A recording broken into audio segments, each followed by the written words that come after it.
네, 북한이 이렇게 반발하는 이유가 뭔지 지금부터 외교안보팀 배준우 기자와 뉴스 추적하도록 하겠습니다. 배준우 기자, 바이든 정부의 대북 정책이 어떻게 북한이 이렇게 지금 반발하고 나섰습니까? 네, 아직 바이든표 대북 정책의 구체적인 내용은 발표되지 않았는데요.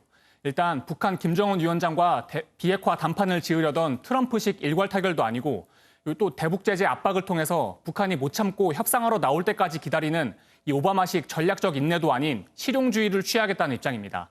전문가 분석 들어보시죠. 사실상 북한이 원하는 단계적 접근에 가깝다라고 판단이 되고 싱가포르 합의를 준수할 수 있다라는 얘기까지 현재 나온 거로 확인이 되고 있습니다. 네, 전문가 얘기도 지금 들어봤는데 좀 부연 설명을 해보면 어떻게 될까요? 네, 현재까지 나온 내용을 종합해보면 이 북미 간 새로운 관계 수립과 한반도 평화체제 구축, 또 완전한 비핵화를 약속한 싱가포르 합의에 기초해서 이 단계적인 협상에 나설 것으로 보입니다. 네, 바이든 정부 대북 정책을 그래서 제3의 길이다 이런 얘기도 나오고 있고 네.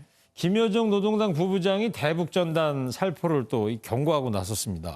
네, 그렇습니다. 탈북민 단체인 자유북한운동연합이 지난달 25일에서 29일 사이에 이 두 차례에 걸쳐서 대북 전단 50만 장 등을 날렸다고 밝혔는데요. 네. 이 대북 전단 금지법이 시행된 후 이 대북 전단 살포가 알려진 건 이번이 처음입니다. 이 김여정 부부장은 담화를 통해서 또다시 탈북민들을 쓰레기라고 부르고 또 자신들에 대한 심각한 도발로 간주하겠다고 밝혔는데요. 그에 상응하는 행동을 검토할 것이라고 경고했는데 자신들이 어떤 결심과 행동을 하든 그 책임은 통제를 제대로 하지 않은 남한 정부가 지게 될 것이라고 언급했습니다. 우리 정부 입장은 뭐예요 지금?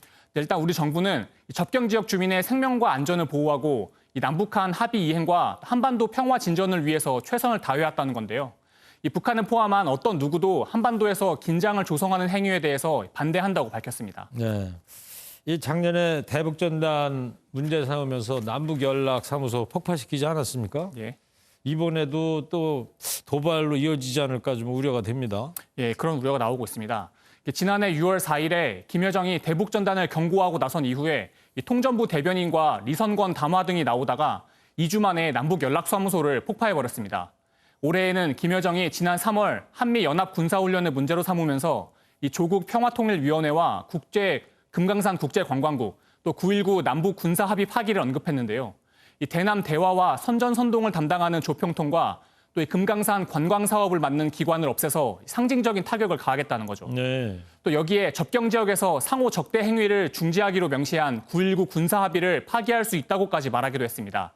이 상징적인 도발을 넘어서서 금강산 지구 내 시설을 폭파하거나 또 군사 합의를 파기하고 해안포 사격 등 물리적인 도발에 나설 우려도 나옵니다. 네. 북한이 이렇게 미국과 남한에 경고를 하면서 원하는 노림수 뭐라고 봐야 될까요?